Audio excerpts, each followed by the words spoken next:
Ladies and gentlemen, we are getting reports that there are terrorists that have been seen in the border of Algeria that are carrying a sniper rifle, which is similar to what people call the M82 American-made sniper rifle. Ladies and gentlemen, according to the reports we got, they said that this rifle is capable of causing enormous level of devastation. Okay, and they said it has a long range when it comes to its shooting distance. Ladies and gentlemen, seeing these weapons with terrorists, it could only mean one thing. Definitely the personnel carrying that weapon, who most people called the Azawadians based on what they dress like, they said that personnel must be a trained personnel or a foreign machineries. Okay, now if this guy is a foreign machinery, who is paying them? Definitely they might have some states, backing, from what people have said could be, a strong backing from Algeria. But this is the first time we are seeing an American-made sniper rifle, and I think so far so good. The combat operations that have been going on in the border of Mali and Algeria, I think this is the first time we'll be seeing the Azawadians deploy, a sniper rifle. We've seen them deploy the kamikaze drone. We've seen them deploy the surveillance drone. We've seen them deploy the attack drones and whatever we can think of with trained personnel. Okay, but now we are beginning to see these guys with sniper rifle. We've seen that they have supports from all over the western region. But again, what is the intention for the fact that they are now deploying this caliber of weapon? Does it mean they are losing? Does it mean they are not satisfied with the results they've been getting and they want even more quicker results? Are we dealing with something even more dangerous? Does it mean that they already mapped out a plan that Mali is just going to be a walk in the park, and now that they're not getting the desired result, they want to go through a more dangerous path? Are we looking at a full-scale war here, ladies and gentlemen? Because to me, I don't see this as terrorism any longer. I think this is bigger than terrorism here. Okay, because when you look at the level of funding and when you look at the level of weapon supply to these elements, because I've been getting Gmails these days that they are fighting for freedom, they are not terrorists. Okay, I think I can call you guys elements at this point, because I don't know what type of human beings talk about freedom fighting and you are getting kamikaze drones, you are bombing military bases, you are doing a lot of not so very good things. And one of the serious questions we need to start asking now is that, how are these guys getting this weapon? Because the last time I checked, France told Mali, Burkina Faso and Niger Republic that there are some levels of weapon which they classified as extremely lethal that a whole country, right, cannot have access to, that is too dangerous. Even though they were fighting terrorism at the time, France was making them understand that they cannot have access to those weapons. But ladies and gentlemen, fast forward to today, now we're seeing this type of weapons with terrorists, American-made weapons. The question is, how easy is it to acquire this type of weapon, this caliber of weapon? And how come that these weapons now are so free to get to the point that we're seeing it with terrorists? Okay, because there's no way I'm still going to try to wind my way around it. I'm still going to be, calling these people terrorists, because the way they operate is the way terrorists operate. Okay, just some group of bandits cannot come now and tell us that they are freedom fighters. What are you people fighting for? Where are those people you are fighting for? We want to see them. Are you fighting for freedom, or you are fighting for minerals, or what are you fighting for? And when you look at the whole thing, it's expensive, very, very expensive according to what we're being told. And since it's American made, you know that the price will be over the roof, because America just have a way of, lifting the price of everything.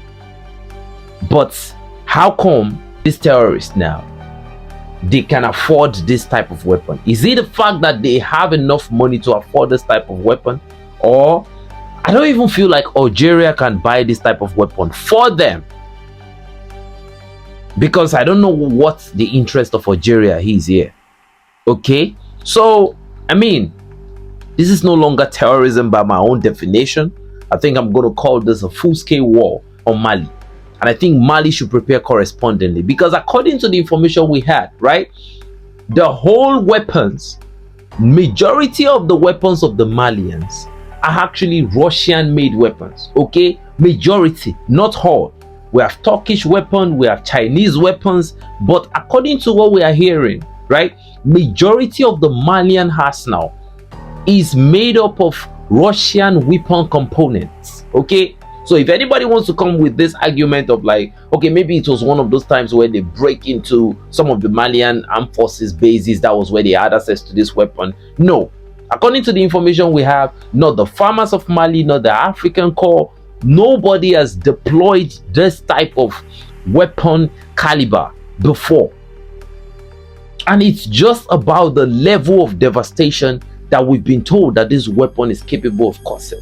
And again, we have been getting reports that these weapons, no matter how fierce or little they are, that they can easily be gotten on the black market. Okay, now if they can be gotten on the black market, again I will say, are the Azawadians so rich to the point where they can afford this type of weapons? If they can afford this type of weapons, then why is the Malians not? Because so far so good, from what I've seen so far, every clip, every video, every counter-terrorism operation, I have not seen the Malians deploy a very elite sniper unit. I've not seen anything like, okay, the sniper units of the Malian armed forces. Some of you might have seen it in some of the videos, but I have not seen. So far, I have not seen. The African Corps might actually have a sniper unit, but I have not seen I've not seen the Malians in real time. From the videos we've been seeing, I've not seen the Malians deploy some sniper unit. And I think, you know, a place that is landlocked, I think the sniper units can be very, very effective. You know, I've not seen night vision, you know, goggles. I don't know if people are still looking at this like just terrorism. You know, this is war in my own opinion, because who knows the next type of weapon that these guys are going to be deploying. In my own opinion, this type of weapon is sending a message to me that the sponsors of these groups and they themselves, they have not been able to actualize anything that is meaningful towards their goal. That is why we are seeing from anti-aircraft weapon, we've seen the kamikaze drone, we've seen multiple elements getting retrained by the guys that they've gone to train. Right now we're seeing M82 sniper rifle. So how many more different grades of sniper rifle do they have? And why always the Algerian border? Why? And to me, I don't think I'm wrong saying that they are Azawadians, because there are only one single group that dominates that region, and that's the Azawadians. So ladies and gentlemen, what do you think about this? You know, when I saw this footage, the first thing that came to my head is, who is supplying these weapons to them, right? And through what route are they taking these weapons through? You know, we've heard the Nigerian president, General Abdurrahman Chiani, said France has base in Nigeria. To be specific, he mentioned Borno. He has talked about France having a base in Algeria. We've heard about Mauritania being complicit to the whole thing. We've heard about Benin Republic. We've heard about Togo. I mean, I don't know. So, what route are these weapons coming through the black market like they said, or these weapons are coming through officially? Even if it's unofficial, they are coming officially through this route. It means these countries have been so much key in the progress of the European countries. You know what I'm saying? Because now we are seeing different things. To me, I feel like this is war, but I think they are just using the terrorists as proxies, because what we've seen recently is that nobody is coming out to fight a open war. Like nobody is doing that anymore.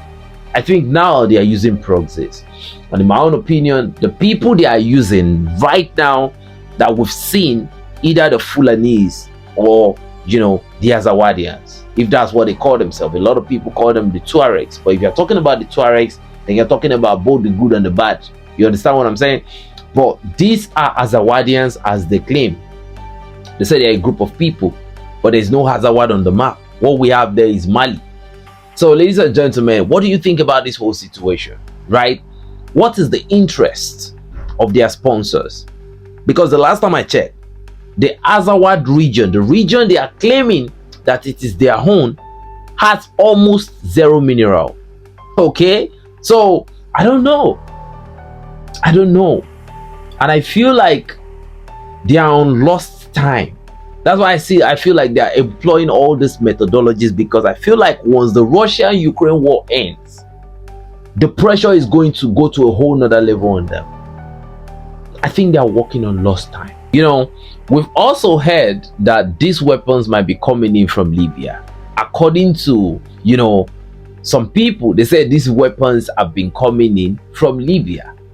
They said because that is where most Western countries are shipping this caliber of weapons to destabilize Libya. Okay, but according to what we are hearing, some people are equally saying that these weapons could be coming in through the NGOs. But my question is, are these NGOs not getting checked? Do they have so much immunity? And if it's coming from the NGOs, why is Mali still allowing any NGO in their territory? Okay, let's assume that, they are coming through Algeria. But recently we saw that the Nigerian president actually, talked about the Red Cross organization, which is still much functional in some of the Sahelian states. Right? The Red Cross that we knew is no longer the Red Cross that we're seeing these days, because now they've been alleged to be participating in this, in sponsoring and funding terrorism. So for me at this point, this whole embassy, this whole NGOs, I think everything should be closed for now until further notice, since they are actively fighting a dark campaign, in my own opinion. Why not? I think Mali is within the legal confines of closing all foreign embassies for now. And I feel like all NGOs should close in Mali, in my own opinion. Okay, this is what I think. I don't know what you all think. And some people have said that this could just be a threat, that according to what I heard them say, they said this is just a threat, that they are not really looking forward to using this weapon on anybody. If somebody is using the M82 sniper rifle, right? You mean they are not ready to use it? They are fighting for what? Why are they demonstrating with the weapon? Are they doing paparazzi? Because I can't imagine that anybody could be thinking in that direction anyway. But also, we've also heard that there are some other countries that these weapons are coming through. Most especially Mauritania has been said by a lot of people that have actually shared this intelligence. This particular intel has been leaked in the African Core, Telegram page. But again, it's just so disturbing. It's extremely disturbing. And the biggest question we should be asking now is that who is benefiting from these clips that has just been released? What message are they trying to pass? Do you understand? Because this should be classified, secrets, right? But who is benefiting? Why was the image released? Is it to send panic? Is it to send a warning? You get what I'm saying? Because if you have a sniper, I'm not expecting you to tell me that you have a sniper. Okay, it should be in the middle of combat that, okay, maybe somebody falls and I'll be like, oh, you hear the sound and you'll be like, that's a sniper rifle. Somebody might be benefiting from it. And a lot of people have also been saying that maybe the Malian authority should do more deep search into the remnant of their political system. That some politicians too might be complacent. Ladies and gentlemen, what do you think? It's your boy M82 and Dre signing out. Enough said, but before I go, let me know your opinion in the comment section.